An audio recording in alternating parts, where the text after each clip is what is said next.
How are you guys doing? My name is Quebit 2004.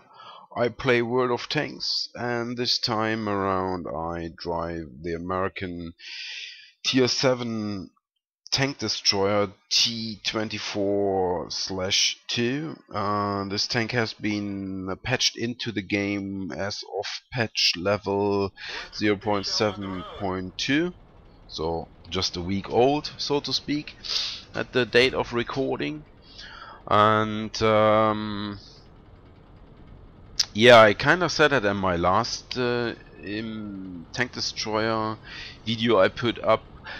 The tier 6 tank destroyer of the American second tank destroyer tree that they have patched in is my absolute favorite of that new patch. But and I also said that in a few comments of my videos that I am a little bit disappointed on this tank. I actually need to take that back. It seems the American tanks, be it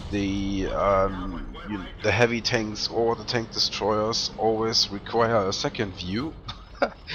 It's not only because of that video.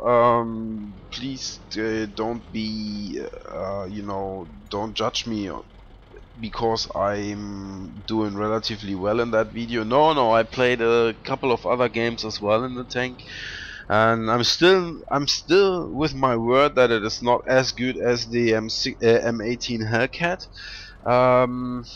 But it requires a more cautious game style. It is not possible to do the same maneuvers that you are able to pull off in a M36 Slugger or in the M80 Hellcat. It's just not possible. So I had to adopt my playstyle. Apparently that always takes me a few days to adopt to new tanks, but I managed to adopt, and I think this is a prime example of how you should play the tank. Well, granted, I am in this game second on the board. The matchmaker has really proven to match the game into my favor. But I mean, this is a little spoiler for 10. If you don't like spoilers, just put off your headphones or mute the sound for 10 seconds now. I will kill the opponent's tier 7 tanks. So I kill the opponents that are equal of my tier, so I take care of that. So I think that evens that out. And fair enough, you always have higher tier or lower tier tanks in a game, so I think it is it doesn't come down to the matchmaker that I do relatively well. That is my take on that.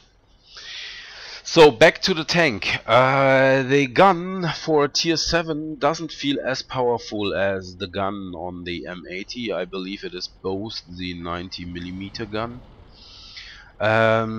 It feels a bit more powerful on the Hellcat. The rate of fire though is still pretty good. Another thing that is different is the armor. I think this one can take a few more shots than the Hellcat. Yeah, I know higher tier tanks tend to be able to absorb more damage, but I mean, really it's a little bit more difficult to penetrate that tank. That is a feeling. I don't know if the values would prove me right or wrong. I don't know. That is just my feeling, and this is what I usually go by.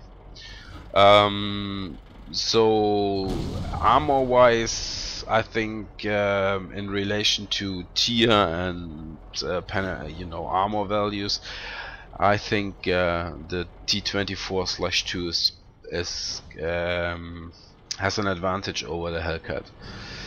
The Hellcat feels very fragile, I think, but oh well, just don't get shot at. Yeah, what happens? Well, then I think, you know, this has a 100% crew. You know, it's the only way that is not research on the tank. The only thing that is not research on the tank is actually the next tier tank, which would be the T28 prototype. Yeah, that puts me in a situation that I can, you know, fire shells out as quick as I do. That is an advantage, I think, against same tier enemies. I think there is not much on the tier 7 that can pull out, put up a rate of fire like this. Well, on lower tiers, yes, but I believe on tier 7 there is not much that can keep up with that rate of fire. So that is the first tier 7 of the enemies, and yeah. There's still one tier 7 on the field from the enemies. Let's see how that goes.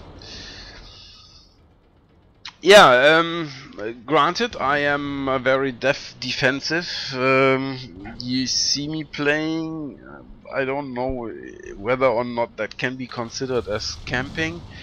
I don't believe it can't, because I'm covering the areas, I'm moving around where needed. So I wouldn't exactly consider this as camping.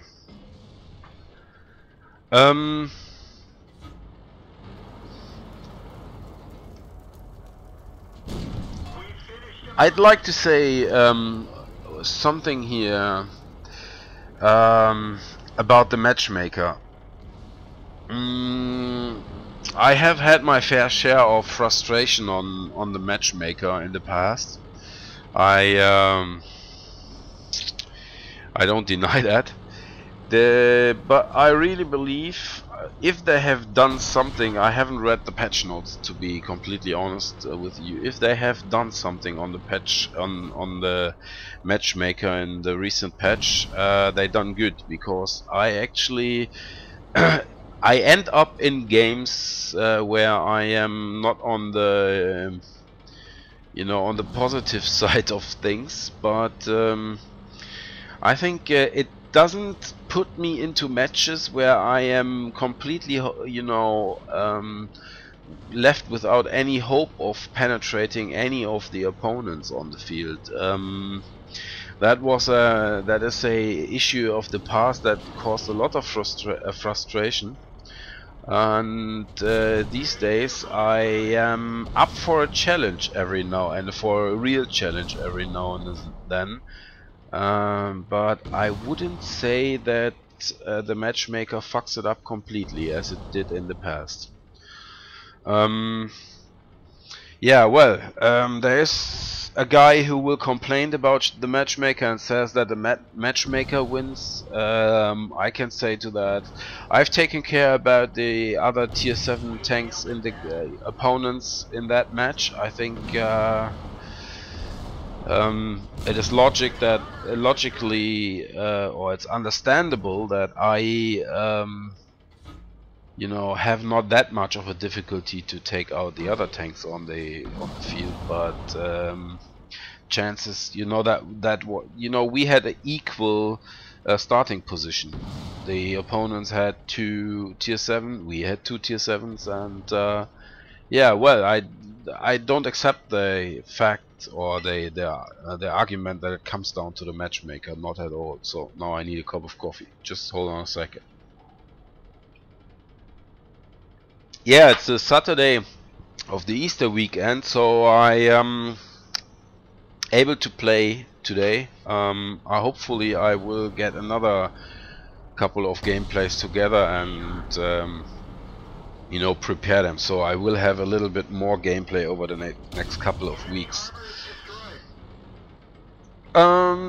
Yeah, now what you see me doing here is pretty obvious. I try to catch the remainders of their force, but let's see how that works out.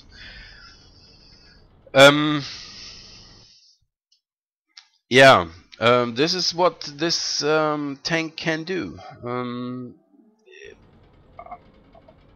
Honestly, I'm a little bit surprised on how efficient that thing can be if you play accordingly. But well, I'm not always in the mood for a game style like this. Jesus, that was a second, and I would have take them off all. Okay, you know the drill. Hit the like button, and so on and so forth. Subscribe if you like, and I see you guys later.